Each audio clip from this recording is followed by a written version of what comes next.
Video کو like کر کے آگے شیئر ضرور کر دینا۔ اگر مسجد کا مؤذن 5 روپے کا چندہ مانگنے آئے تو تم مندی کی شکایت کرتے ہو، لیکن 300 روپے اگر کیبل والا وصول کرنے کے لیے آتا ہے تو اس کے آنے سے پہلے تم جمع کر کے اس کو پیش کر دیتے ہو۔ پیسوں کے بدلے جہنم خرید رہے ہو، اپنی بیٹیوں کی آبرو کا سودا کر رہے ہو۔ بتاؤ اللہ کو کیا جواب دو گے؟ ہم نے اپنی بیٹیوں کو آوارہ خود بنایا ہے، ہم نے اپنے بیٹوں کو عیاش خود بنایا ہے، اس لیے کہ ایک ماں اگر چاہے تو اپنے بیٹے کو ولی بنا سکتی ہے، اور ایک ماں اگر چاہے تو اپنے بیٹے کو عیاش، اوباش اور شیطان صفت بنا سکتی ہے۔ ایک ماں اگر چاہے اپنی بیٹی کو ولیہ بنا سکتی ہے، اور ایک ماں اگر چاہے تو اپنی بیٹی کو بدترین فاحشہ اور بدکار بنا سکتی ہے۔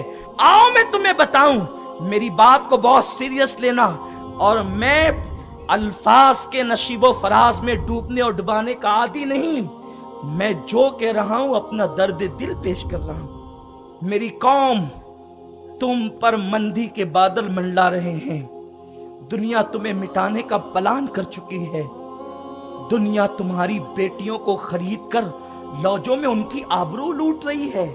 ابھی تک تم اپنی مستی میں ہو، ابھی تک تم اپنے نشے میں ہو۔ کل کا نوجوان وہ تھا جو اپنی جان دے کر دوسروں کی بیٹیوں کی حفاظت کرتا تھا، اور آج کا نوجوان اپنے محلے کی بہن کو تکتا ہے، اس پہ بدنظری کرتا ہے۔ اور کچھ لوگوں نے جنت کو اتنا آسان کر دیا، صرف نماز پڑھو، جو کچھ کرو گے سب معاف ہو جائے گا۔ جنت تمہارے باپ کی ہے، ہنسنے کی بات نہیں، ہنسنے کی بات نہیں۔ چند سجدوں کے عوض میں جنت خریدنے والوں، جنت سجدوں کے عوض نہیں ملتی، ورنہ یزیدیوں کے خیمے میں 22,000 کے لشکر میں 700 حافظ قرآن تھے، اور ان میں نماز پڑھنے والے بھی تھے اور نماز پڑھانے والے بھی تھے، لیکن ان کے جہنمی ہونے میں کسے شک ہے؟ اگر کوئی ان کے جہنمی ہونے میں شک کرے، ہم اس کے جنتی ہونے میں شک کریں گے۔ اللہ اکبر۔ لیکن ان یزیدیوں کی نماز نے انہیں جنتی نہ بنایا، حسین کی نماز نے انہیں جنتی جوانوں کا سردار بنا دیا۔ پتا چلا جب نگاہ پاک ہوتی ہے، دل پاکیزہ ہوتا ہے، اور جب پیشانی سجدے میں جاتی ہے تو جنت نمازی کا استقبال کرتی ہے۔ لیکن اگر نگاہ آوارہ ہو، دل گندا ہو، تو پھر کتنے سجدے کر لو، کیا شیطان کے نامہ اعمال میں سجدے نہیں؟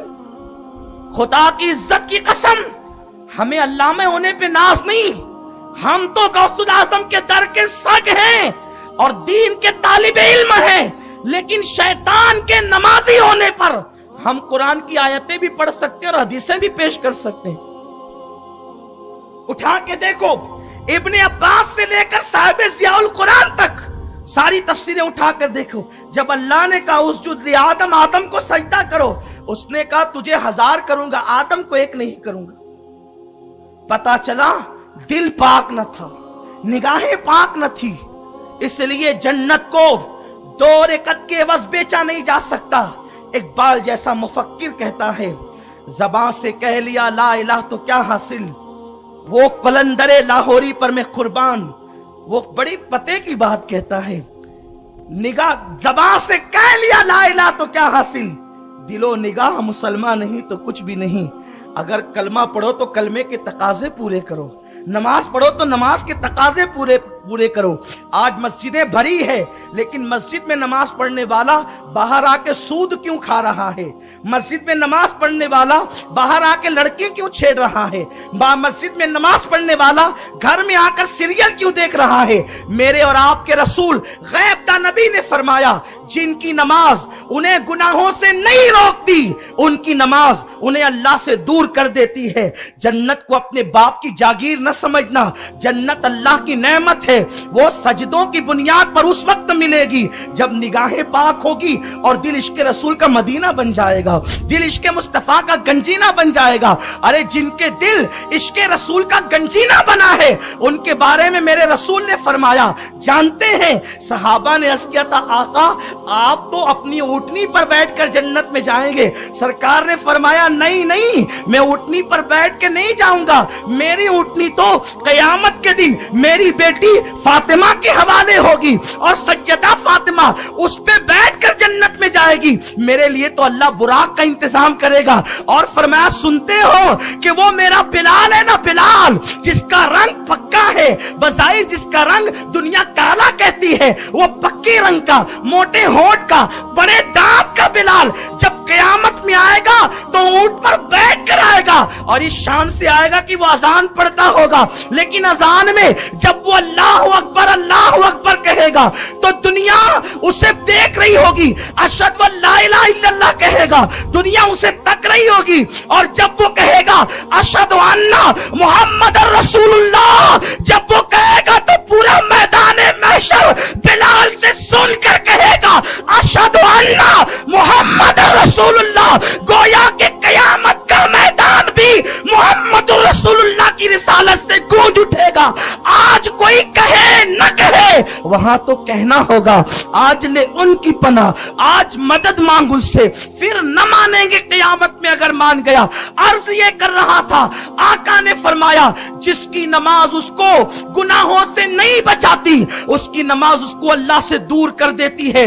इसलिए ये तसव्वुर दिमाग से निकाल दो, नमाज पढ़ो, कुछ भी करो, जन्नत में जाओगे। नहीं नहीं, मेरा अल्लाह फरमाता है, मैं कुरान पढ़ रहा हूं, इन्ना सम्अ वल बसर वल फुआद, अल्लाह तुमसे तुम्हारी आंखों के बारे में, तुमसे तुम्हारे कानों के बारे में, तुमसे तुम्हारे दिल के बारे में पूछेगा। मुझे बताना, अपने दिलों पे हाथ रखकर अल्लाह की कसम खा करके बताना, आज बेबाकी से तुम लड़कियों को तकते हो, माँ के बाजू में बैठकर सीरियल देखते हो, फिल्में देखते हो, मोबाइल में गंदी तस्वीरें बैठ करके हेडफोन लगाकर गाने सुनते हो, ये तुम्हारा मशगला बन गया है।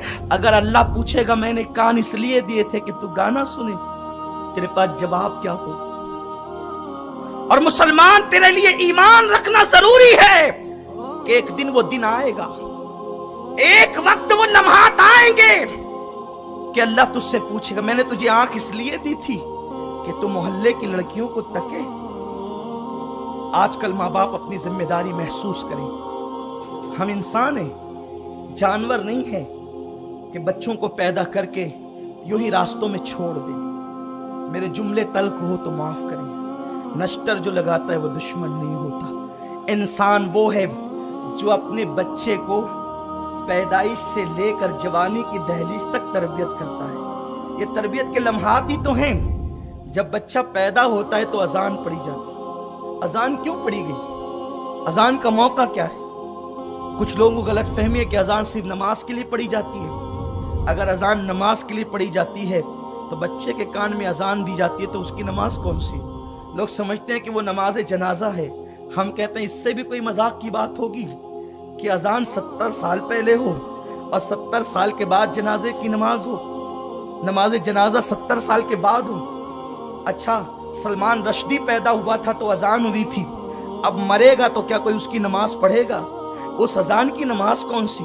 और आप जानते हैं कि कोई काफिर मुसलमान हुआ 45 साल की उम्र में, पैदाइश पर अजान तो नहीं हुई थी, लेकिन चूंकि हो गया है मुसलमान तो नमाज जनाजा तो होगी। तो आप बताएं इसकी अजान हुई कब? नादान, तुझे पता नहीं है, हर वक्त अजान नमाज के लिए नहीं होती। जो मस्जिद के मीनार से अजान होती है उस पर नमाज होती है, लेकिन बच्चे के कान में इसलिए होती है कि वहां शैतान को भगाना मकसूद होता है। बस यही हाल कब्र का भी होता है।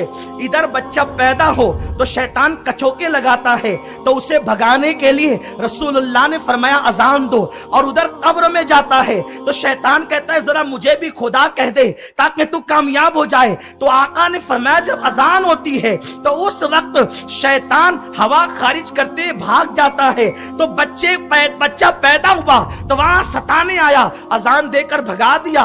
और जब इंसान मोमिन मर गया तो वहां सवालो जवाब में बहकाने आया तो वहां भी अजान दे करके शैतान को भगा दिया। बारिश ना हो तो अजान पढ़ो, ज्यादा हो तो अजान पढ़ो, तूफान आए तो अजान पढ़ो, खेतियां बर्बाद हो जाए तो अजान पढ़ो। अजान की बड़ी बरकतें हैं, लेकिन अर्ज ये कर रहा था कि बच्चा पैदा होता है तो अजान पढ़ी जाती है। ये तरबियत का पहला मरहला है। गोया कि उसके कान में कहा जाता है, ओ बच्चे, तू बुतों के पुजारियों के यहां नहीं आया, तो मोहम्मद रसूलुल्लाह के गुलामों के यहाँ है। ये तरबियत के मराहिल है पहले दिन के बच्चे से, पहले दिन के बच्चे। और अल्लाह अकबर, आज तो साइंस तहकीक करके कह रही है, मेरे रसूल ने आज से 14.5 सदियां पहले कहा था। वीडियो अगर अच्छा लगा हो तो लाइक करके ज़रूर शेयर कर देना। अल्लाह हाफिज़। अस्सलामु अलैकुम वरहमतुल्लाहि।